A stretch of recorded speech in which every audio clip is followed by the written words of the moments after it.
that is the other thing with Trump. If you stay tuned long enough, you really listen to what he's saying, you're like, well, that's not true.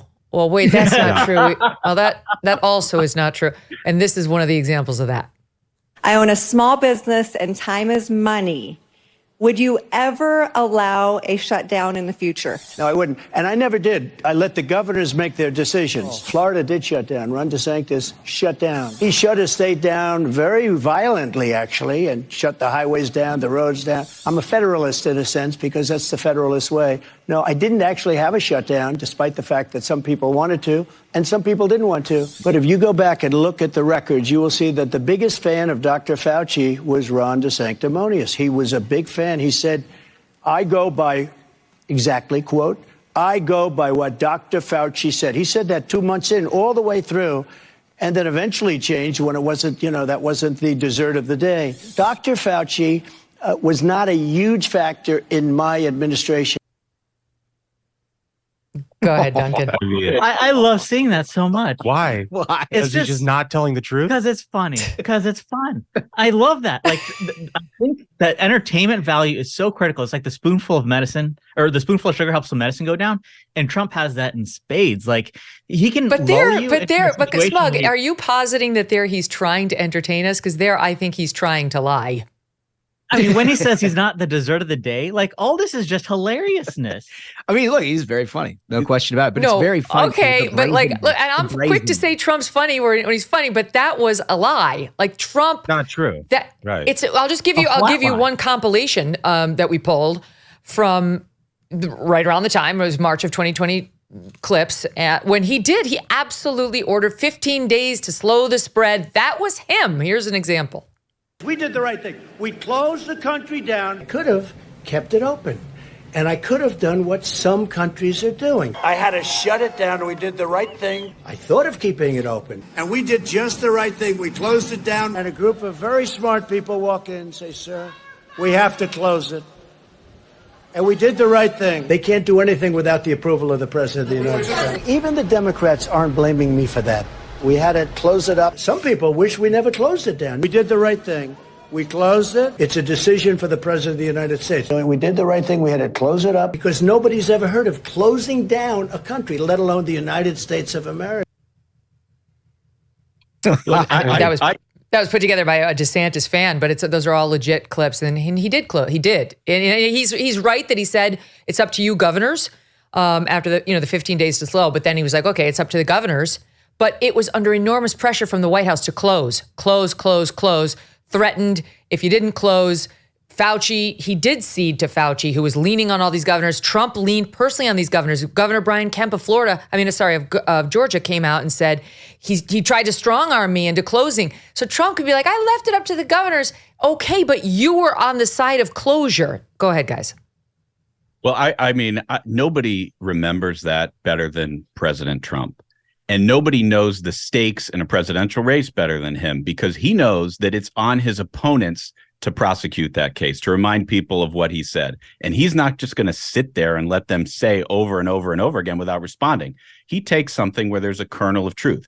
It actually is true that Governor DeSantis said that Fauci was doing a good job once. Is that the body of evidence on DeSantis? No way. He was famous because he pushed back against the mandates, but he actually said it once.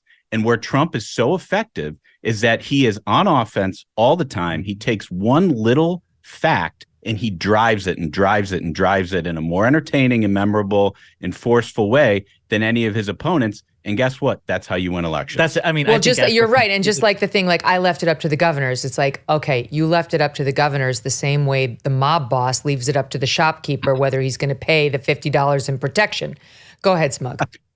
Yeah, I mean, well, I think Ashbrook completely nailed it. Is Trump knows what could be, a problem for him to deal with, where he is vulnerable, and so he goes on the offense ahead of time. And I think this is another example of whether you can have charisma or facts on your side. You want charisma because you can prosecute the case, you can get people's attention, you can get them listening to you, and then you can lull them with whatever message you want, as opposed to if someone's there just like fact check, I actually didn't want to shut down. No one's going to pay attention to that person. They're going to pay attention to someone who they think is like a friend, they're having a good time with. It's a sad indictment of where we are as a country. Yeah, that's not exactly a good thing. No, I mean, it's really Facts are boring. We don't want but it's also, Megyn, look, the other side of this coin is there are at least half of the Republican primary electorate that what you just showed is exactly why they're uncomfortable with President Trump. I mean, you're talking about a former president running for the nomination of his own party, and we're still in a process where this hasn't become just a coronation. Now, granted, he's got a big lead and all likelihood will be the nominee, but he's under 50 in all of these states. And we'll see what happens in Iowa. We'll see what happens in New Hampshire and South Carolina and beyond. But he hasn't locked this thing down by any stretch of the imagination. That's because there still is a very large voting bloc in the Republican primary electorate that wants things like facts, that is very concerned about the direction of our country and is concerned that President Trump is someone who's more interested in entertaining them than they are in actually pursuing the policies that might make life a little better. Now, what Trump has going for him is the policies he implemented as president were pretty damn good. Yeah. And people do remember that. But I think, look, he hasn't closed the deal because of exactly what it is that you just showed with those clips. Yeah. And the other thing he has going for him, if you watched the Fox town hall last night, person after person, Cheryl from Ames, oh, Mr. President, I can't wait to vote for you for the third time. You know what I mean? It was like, that was the sort of stagecraft that Donald Trump does better than almost anybody else. While the other two are arguing amongst themselves over policy, made very good points. Were very persuasive, both of them. I thought both of them were very persuasive.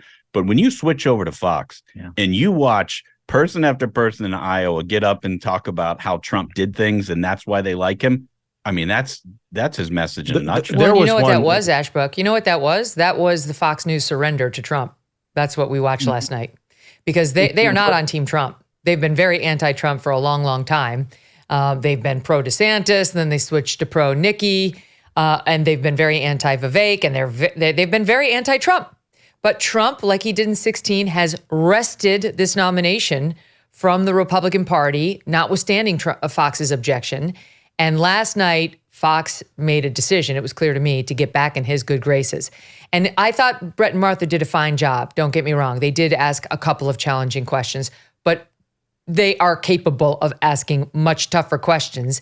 And more than that, it was the questions that were selected from the audience and the people who were selected to ask the questions. 2024 is here. Sorting through your expense tracking, estimated payments, and all those deductions is overwhelming. It might lead to a failure to file or a failure to pay penalties that pile up on your tax debt. But you can check out Tax Network USA. The attorneys at Tax Network USA have been lifesavers for many. Their team has successfully saved clients over $1 billion in tax debts. Whether you're in the hole for 10 grand or staring at a $10 million debt, they're ready to help you. Even if you haven't filed in 1 to 5 years or a whole decade, the expert attorneys and tax pros at Tax Network USA are equipped to secure the best settlement for you and to help you resolve all tax cases, no matter how they started. Go to taxnetworkusa.com/Megyn or just call 1-800-245-6000. But contact them now, as these tax debt relief programs are expected to change. TaxNetworkUSA.com/Megyn or call 1-800-245-6000 and tell them Megyn Kelly sent you there. Hey, thanks so much for watching. If you like what you just saw, hit the subscribe button for more clips and full episodes.